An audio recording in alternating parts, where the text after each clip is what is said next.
Good morning, everyone. It seems like all of the attendants have been added. We are using a new function today called webinar for Teams. So it seems like everything is working. Hopefully you can hear us. We can see at least Evia, and she is nodding, so that is good news. Great to have you here. For this meeting. Yeah, I'm putting on the slides. Yes, so we shall put on the presentation now. We kindly welcome you to our webinar to our informative webinar about the CCC project's pre-commercial procurement or innovation procurement procedure. 1 second, sorry.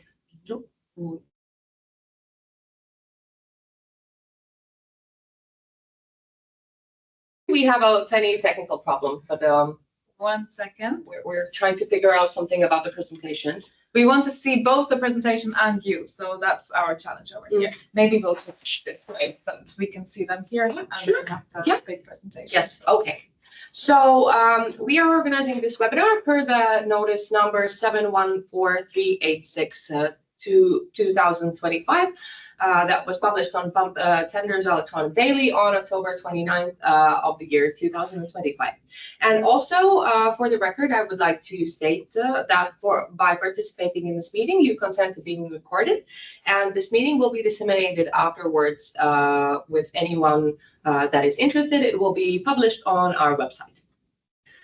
So, to go a little bit further, we want to establish a couple of ground rules, nothing too extravagant, a couple of things regarding transparency and fairness. So the webinar is recorded and will be publicly accessible to all, so that all interested parties have access to the same information. That also sort of overlaps a little bit with some of the some letters that we've received previously that we are favoring this format, the webinar format, instead of individual consultations.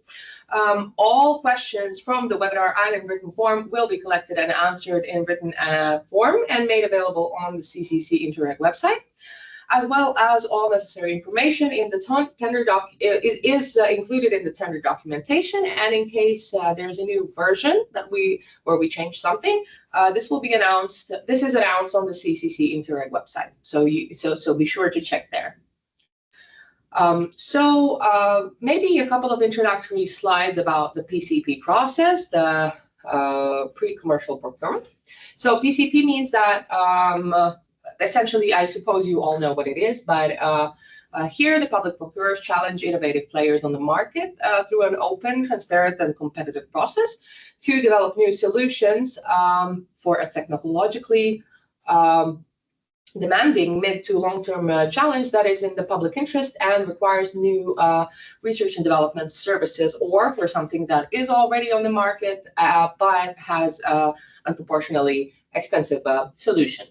So this is the point of the PCP, and here you can see also a little bit of this phase structure that the PCP procedure has. It's rather different from the standard procurement that we are all fairly familiar with. And for the purposes of our project and for the purposes of this particular PCP, we have identified two phases. And the first phase is phase 1, which will be the solution design stage, which goes from January till April 2026. And the phase number 2, which will be the prototype development and testing, which will last from May till September of this upcoming year, 2026. So fairly quick. And then here are the key dates for anyone who is planning on participating in the tender, hopefully all of you. So perhaps right now the most important deadline is number 4, the tender submission deadline, which comes on the 30th of December of this year. So less than a month still remaining, but do please check the tender documentation and what we're expecting of you to submit, so you can be mindful of the tender submission deadline, as this is something that we're bound by and won't be able to examine any tenders that arrive after the deadline. So after that, after the 29th of January, we start the solution design phase where we contract and you develop the solutions. And then the phase 2 starts on we intend to start the phase 2 on the 27th of May of 26, which is the prototyping. So those were these key dates. Hopefully everyone's taken a screenshot. Here I now give the word to my colleagues, and perhaps maybe this was this could have been good at the start, but I forgot. Maybe let's do a quick introductory round. My name is Kristiina Lippinen, and I represent the Northern Dimension Partnership on Culture Secretariat here in Riga. We are the lead procurer in this PCP. And right next to me, I have my colleague. Yes, hello. My name is Indra Levica. I work for the Danish Culture Institute, and we are part of the buyers group. And then maybe our colleagues Talis, Eva, and Emil can also introduce themselves. Yeah, hello, good morning. My name is Talis Linka. I'm representing Riga Energy Agency, one of the buyers group. Yeah, good morning. My name is Eva Kalniņa, and I also work with Talis for Riga Energy Agency. Good morning. On my behalf, I'm Emil Kuznetsov, and I work for the city of Turku. Thank you so much. And also on this note, we would be very happy to find out who we have here as attendees to our webinar. So maybe we can do a quick round of introductions for everyone who's not a part of the project team. I will give maybe the first the microphone now to Evija, as she is the first one on my screen. Good morning, everyone from Latvia. My name is Evija, and I am representative of NGO based in Latvia, Zero Waste Latvia. And we are interested in challenge number 1. Thank you so much. Then we have Jānis.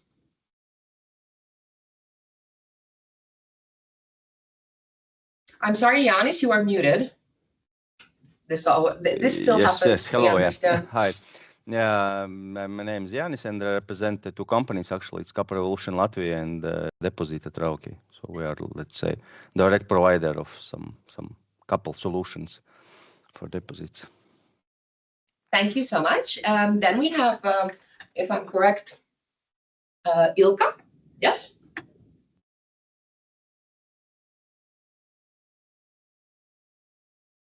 All right, we don't have Ilka. No worries. Then we have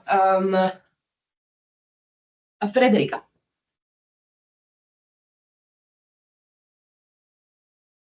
Frederica, it seems that you are muted.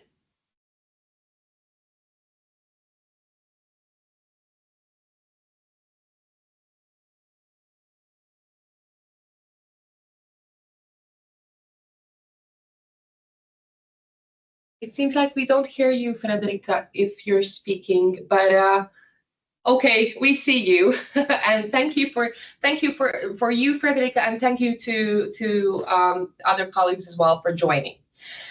So now I give back the word that I so abruptly took from who is presenting the lot number 1. So please take it away.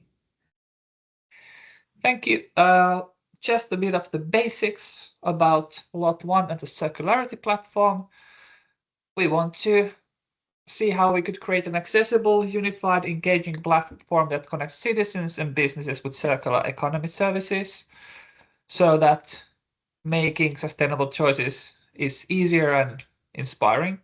And these solutions then should be creative, inclusive, scalable across the BSR, as the whole CCC is.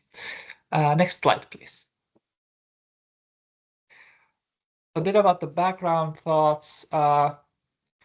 Circularity in itself is not always the easiest thing to explain, or what people think about it, and see how it connects to the environmental crisis. So there's a whole lot of information about it that's scattered all over, online, everywhere.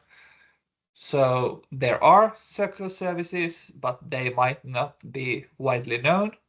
So also when we talk about circularity, it sometimes might go into sort of the more abstract terms so that there's no sort of creative or emotional cultural content. So that's what we're looking at. Next slide, please. So solution, in a sense. One-stop shop. It should be accessible, unified, understandable, and engaging. So there should be some knowledge and information, initiatives, services, service providers contributing to the circular economy shown there. We haven't locked it in. It can be digital, physical, or hybrid. Good to have practical tips directing for citizens to resources, event service providers that could help them, make them everyday life more circular. It should be functional, low entry barrier, so people who may not be as sort of into circularity as we here are sort of like, okay, this is interesting, this could be something we want to look at. So engaging, inspiring, informative. The creative and cultural sectors and industries, so CCSIs, it would be nice to have them involved to create sort of a compelling experience through creative practices, as the name of the sort of our project is Creative Circular Cities. So it can be visual design, gamification, storytelling, artistic interventions, experiences, how you see it, what you want to do. And also interoperability, easily localized to be transferable to the other cities beyond the test city. So not just us. Next slide, please. The business and governance model. So the solution provider should propose a viable business model, as is according to the PCP. It must avoid unfair competition practices, such as exclusive arrangement with specific businesses, so that someone can be a part of it and someone cannot, because there's like different arrangements. Regarding sustainability and communication, the solution must fully integrate sustainability and circular economy principles, contributing to waste reduction and resource efficiency. How exactly that is done is also more up in the air. And as I've said before, it must be easily understandable and communicable to both end users and stakeholders, so that it's just not like a small group of people who like, yeah, we'll use it, and everyone else is like, I didn't know about this, or I don't want to use it. So a broad appeal in a sense. So broad participation and trust. Next slide, please. Implementation and impact. So as a whole through the PCP, there must be a roadmap for implementation with, of course, preference for processes that are straightforward, possible to expand upon the scalability, and feasible in the short term. And the overall expected impact, well, of course, growing awareness of circularity, increased use of circular services, and enhanced attractiveness of the city. So there are climate and sustainability goals, so this will aid in reaching them. Was this our last, or was there still one? Yes, that was my last. Thank you so much. Thank you so much, Emil. Should we take questions now, if there are any immediate ones? Yes, so let's do that. So if you have any immediate questions to what Emil just described and explained, please feel free to raise your hand and we will call you out. But if not, which it seems that is the case, we would go on to explaining the lot number 2. Yes, and Yes, about so it seems that there are no immediate questions right now, so let's go forward with lot 2. Yeah, about the lot number 2, it's about the circular event infrastructure. And what we are looking for a citywide system, how to eliminate single-use materials, such like cups, plates, cutlery, during public events that city organizes, or there are some other organizers, how to create a model for urban gatherings. And solutions should be creative, inclusive, and scalable. And more details will be provided in the next slides. Next slide, please.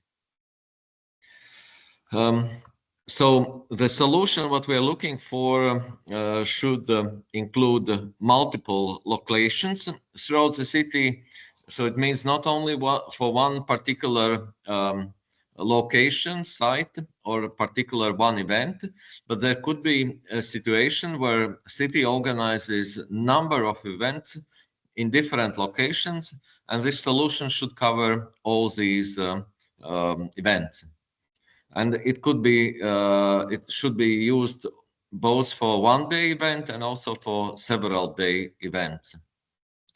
The system must accommodate events of different sizes, ranging from small gatherings to large concerts and similar with 100,000 participants. The system must accommodate numerous and diverse catering service providers operating simultaneously within this public event. The solution should be scalable beyond cups, as it was mentioned, also to include plates, cutlery, and other relevant food service that is served during the public events.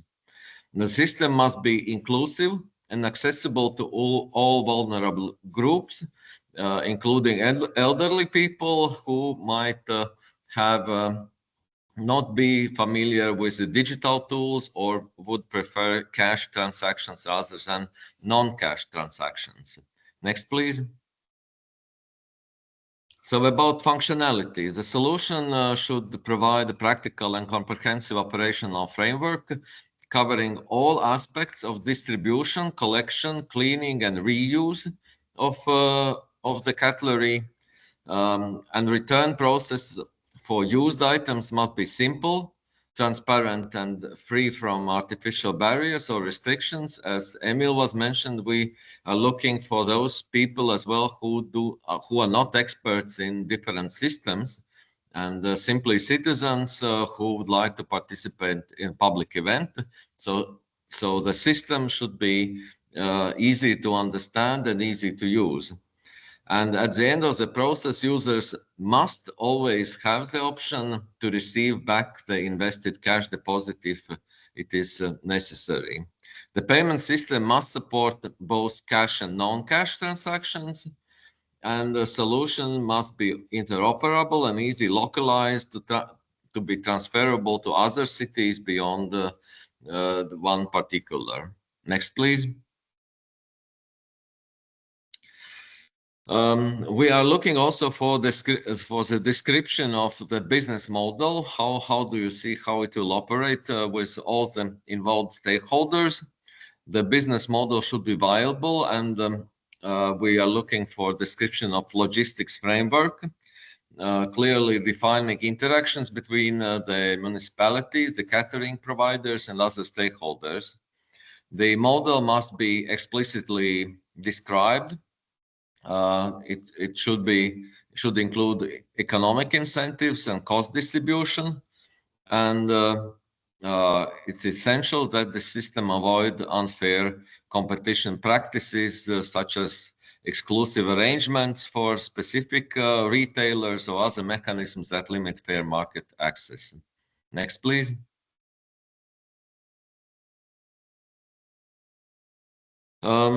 Yeah, so at the end, what we're looking to receive is the fully integrated sustainable and circular economy principles covering modal, contributing to waste reduction and resource efficiency. As it was mentioned, it should be easy, understandable, and communicable to both end users and the stakeholders. We're looking for a roadmap how this solution might be implemented, with a preference for approaches that are straightforward, rapid to deploy, and feasible in the short term. And overall, we very much hope that this new solution will provide measurable reductions in waste, more efficient material use, and will contribute to achievement of climate and sustainability goals of our cities. Thank you.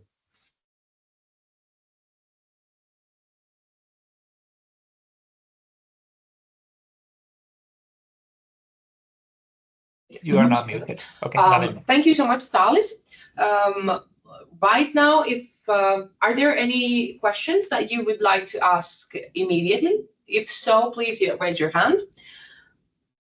No hands raised. Seems like we can go forward a bit because we do have a couple of information items still from my colleague Indrek here. So let's go on forward with that, and then if there are any questions, we can take them at the end. Thank you, Christina. So I will go on with some technical details that might be important to you. So of course, number one, budget. Overall, this pre-commercial procurement is worth 233,000 euros, inclusive of VAT. So how is the money divided? In the first phase, each successful supplier will receive 10,000 euros, including VAT, for the development of their solution design. Then the successful suppliers that are entering phase 2 will receive up to 33,250 euros for the prototype development and testing. So all in all, the suppliers that are taking part in phase 1 and 2 can get up to 43,250 euros, including VAT. And I think it's important to say that the suppliers will retain ownership of the intellectual property rights, while the cities will gain the right to use and test the results. So the participation, it is, we are very open to proposals from companies, startups, universities, research institutions, NGOs, creatives, really, a broad range of profiles can apply for this PCP. However, there are some restrictions around participating. For example, that the applicants must be based in the European Economic Area, must have the capacity to conduct research and development, as well as prototype development. We want to stress that consortia, as well as subcontracting, is allowed. In case you are subcontracting, this needs to take place with an approval of the buyers group, so us. And at least 50% of the project activities must occur within the European Economic Area.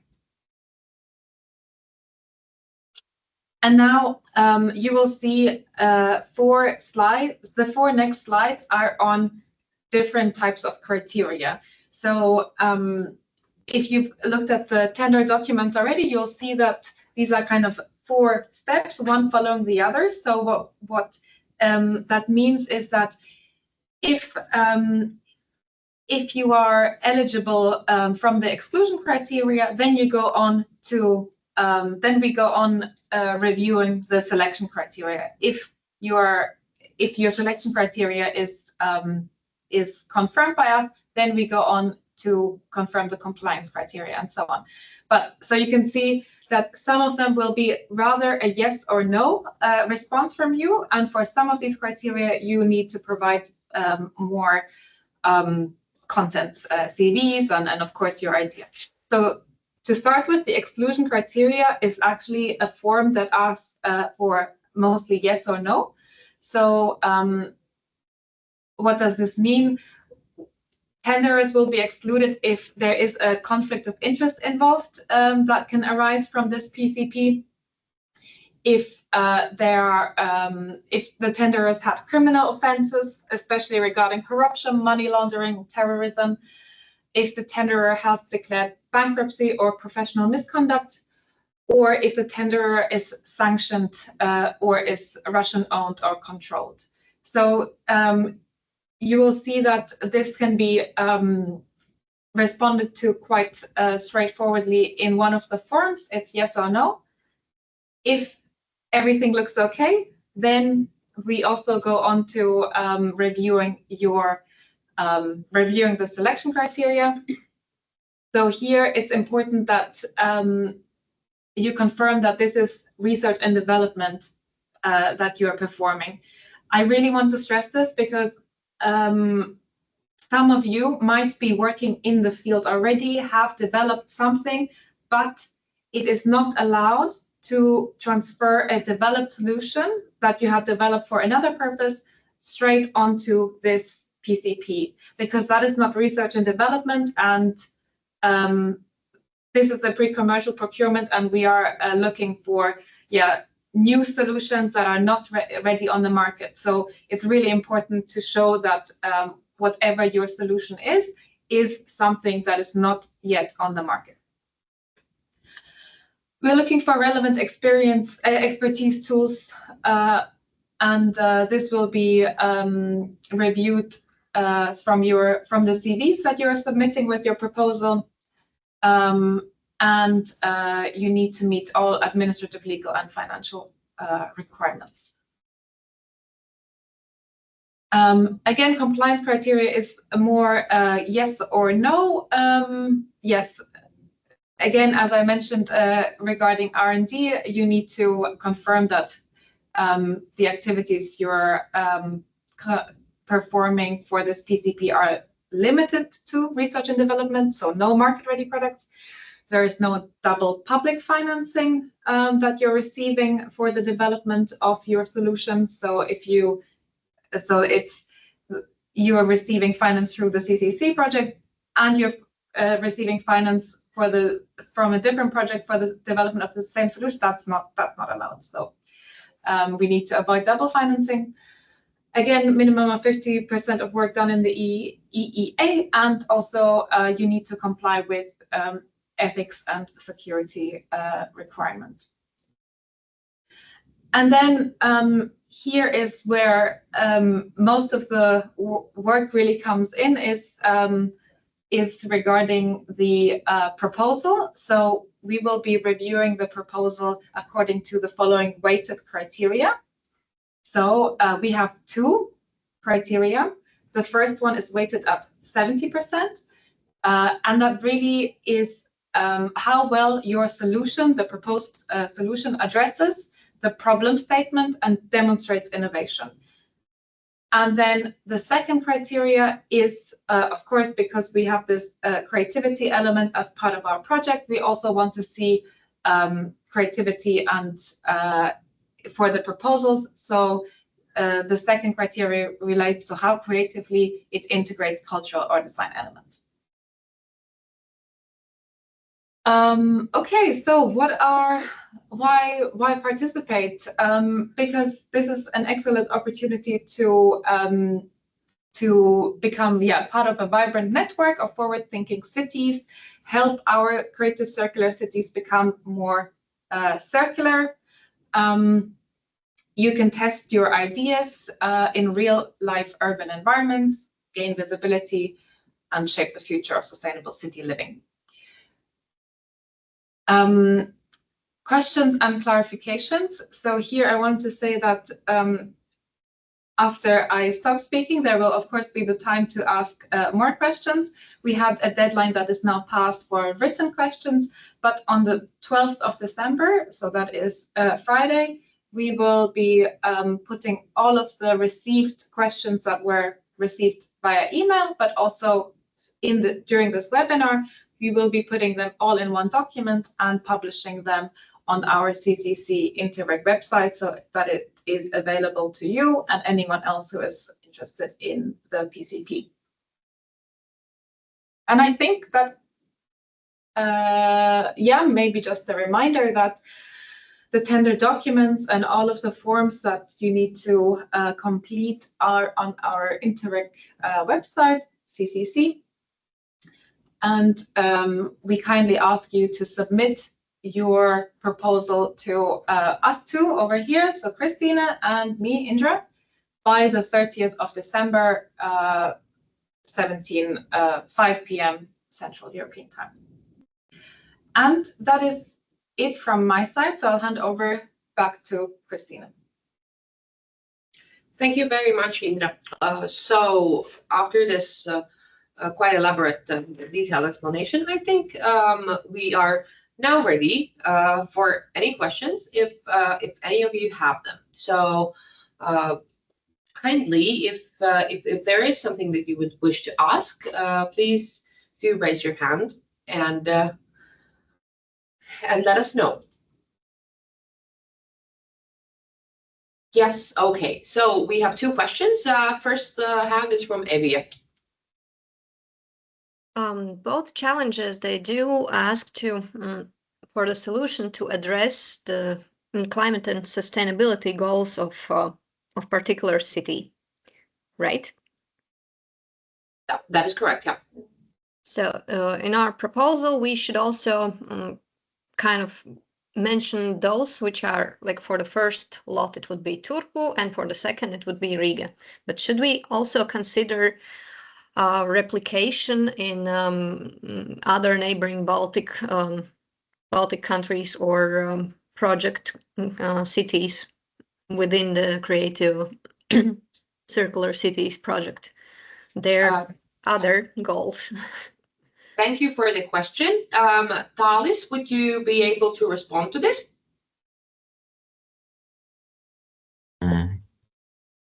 At least for lot 2, those are general goals for sustainability and circular economy. And as we mentioned in tender documents, this solution should be easily replicable to other Baltic Sea cities. So we keep in consideration all of the Baltic country cities. Yes. Good. Thank you. Anything else for right now? Later. Later. Okay. Thank you. Then Frederica, you have a question as well. Yeah, I'm representing Sweden, working with game solutions within sustainability project. I'm just concerned about the language. What kind of language, what language would it be to prefer? I mean, what language do you prefer to present the project, prototypes, etc.?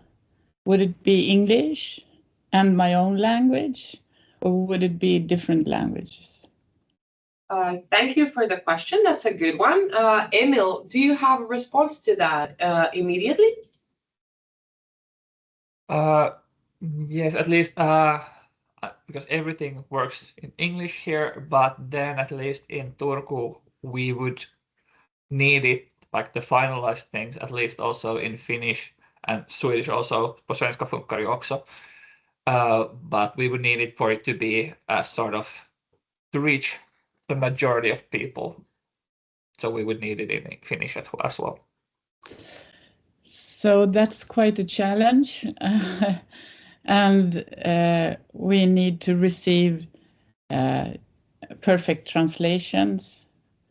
We will help with the work as well, but okay, yes. so that was my question actually, because that's also very important if you want to present a prototype, that it's really, well presented in that language too.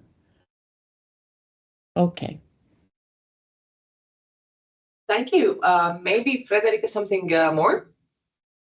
No, that was actually the main question now, because that's also quite a challenge if you want to present a prototype, also to bring in other languages. Where will we do that? Would it be just in the presentation and we can continue in English and so forth? So maybe I have some more questions about that. Yeah, later on when I apply, or have questions before I apply. Yes. Thank you for now. Then Evia, I see you have another question.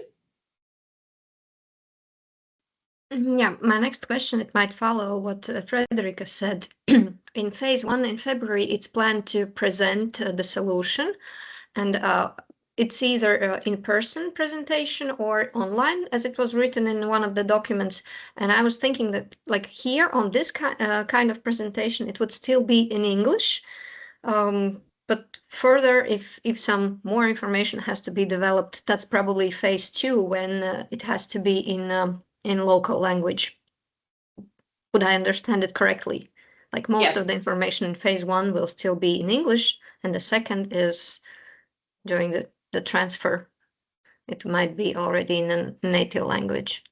Okay, so Indra had a response here. Yes. So in phase one, you are presenting your solution, but it's still on paper. So at that point, it only needs to be in English. But then when you are going forward with phase two and the execution, then the local language question would come in.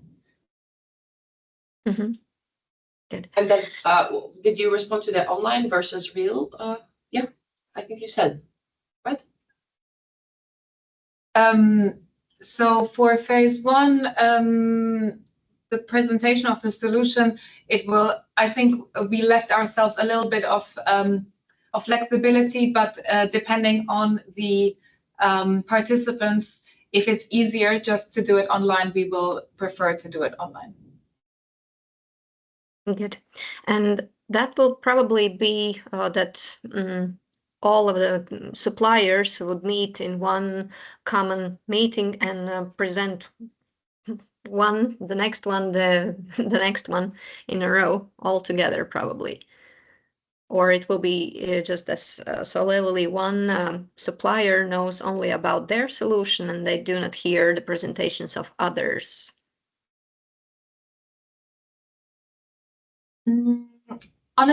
This is a good question, and I can't respond to that right now because the principle that we need to follow is transparency and non-discrimination. So whatever is the fairest solution, we will go with that. So it's either everyone hears everyone or no one hears from each other, but we will discuss internally what is the best solution and then also respond to it in our Q&A document. But thank you for this very good question. Thank you so much, Indra. Frederica, I see you have a hand up. Is it an old hand or is it a new hand? It's probably an old hand. I can check it. No, no worries. No worries. If it's an old hand, then I think it's down now. Yeah. it is down now. Yeah. So Okay. I thought maybe you have another question. No. But we do have a new hand. But Frederica, did you want to add something or? Well, since I'm online, I can ask you with this presentation. I thought it was, I mean, it's quite a challenge to use different languages. And also, since we are working with game, I mean, it could also be, you know, during the presentation, you can present that it should be on different languages, but you don't have to present it on all the languages, right? Because that's much more easier and it's not that much more cost to do it in that way. I think absolutely. Great, yeah, solution. Yeah, I think absolutely. So if in your solution you foresee an opportunity for this to be translated maybe easily, then that's enough for them. You don't have to have all the languages there yet. So I think that I see Emil also nodding his head, so I feel confident that I am telling the right thing. Okay. Thank you, Frederica. But I do see another hand. Evia, you have a question again? Yes, I thought again about milestones and deliverables. There was information that the testing of a prototype might be, well, quite a short one. A short period is available. And thinking about Turku challenge, so if we want to test the connection between circular economy operators with citizens, and how it was estimated from for Turku it is 700 operators. So the testing would probably be limited to, I don't know, like 3% of the operators throughout this through testing phase to see how that prototype works. Like surely not a very huge amount of data should be involved for testing. Thank you. Emil, would you be able to respond to this? Yes, we are very much aware of the sort of time limitations we have with this. So yeah, as you said, we can only test it in a certain kind of measurements and everything like that. So yes. just as you said. Yeah, Not probably. not everything can be a part of it, like from the start. Sure. And probably for Riga challenges about the same, that it would be probably tested on some smaller scale. Yes, definitely. We would like to see simply that the solution and see that this is operable and supports all the criteria that are in the tender documentation. Thank you. Thank you for the question. Yes, it seems that there are no questions right now arriving, but we do thank you, Evi and Frederica, for your questions that you asked. Did anyone maybe want to add something before we end this webinar, as it has come to an end, unless there are any questions? Yes, Evia? I remembered. Yes, my colleague asked that in phase 2 there was mentioned that we both have to have at the end document which describes the testing, and also there was mentioned some video, and we couldn't get it clear within our team what's meant with that video in deliverables. Thank you, Evia. Indra, do we have a response to that now, or shall we deliberate a bit on our own and then share a written response? So I can just say the idea for the video is so that we can also have some visual materials for what has been done as part of the PCP. I think it's just as much for the supplier to have a little visual material to show what they did as part of the PCP, but also for us as a Interreg project, we need to ensure that we are showcasing and publicizing the activities of our project. So I also see, I'm in the document right now, and you can see that the video is still, it was under TBC. So it's something that we can, when phase 2 comes closer, decide whether it is necessary and also whether it is possible, because depending on the solution, a video might not be necessary. But that is still TBC, and everything that is relating to phase 2, reports, documents, templates will become available closer to phase 2. Thank you. Clear. Yes, thank you, Evia. And I think, Indra, correct me if I'm wrong, but I think after after we do the contracting in phase 1, we become quite more free in discussions with the solution providers and those who. So we are not constricted to this a bit maybe constricted. I must say again. Type of conversations with the potential tenderers. We are able to discuss more and answer your direct questions on a much quicker basis. Am I right? Yes, so once you are successful in entering phase 1, I think we also described in the tender documents that the working relationship between the test cities and the suppliers becomes closer, because of course you have a solution proposal, but you need much more information from the test cities, and they might also want to give you some more ideas about boundaries, about what's important. So then it becomes a bit more of a mentoring, coaching between the test cities and the suppliers. Yeah, because at this point, while we don't have any proposals, while we don't have any suppliers yet, we need to ensure we are very, of course, fair and equal of the information that we provide, and this is why it's quite, we have to be strict with ourselves to ensure we are adhering to PCP rules. And then when it comes to phase 1, the relationship will be much closer, and you will be, working much closer with some of our project partners or the buyers group members. Yes, so such a clarification also maybe about a video that would potentially come towards the end. We would be able to discuss this and find out whether we do require it or not. And even if we do, I am quite sure that it wouldn't require you to buy the services of a videographer. I think it would be more of something that all of us are able to capture with our phones nowadays.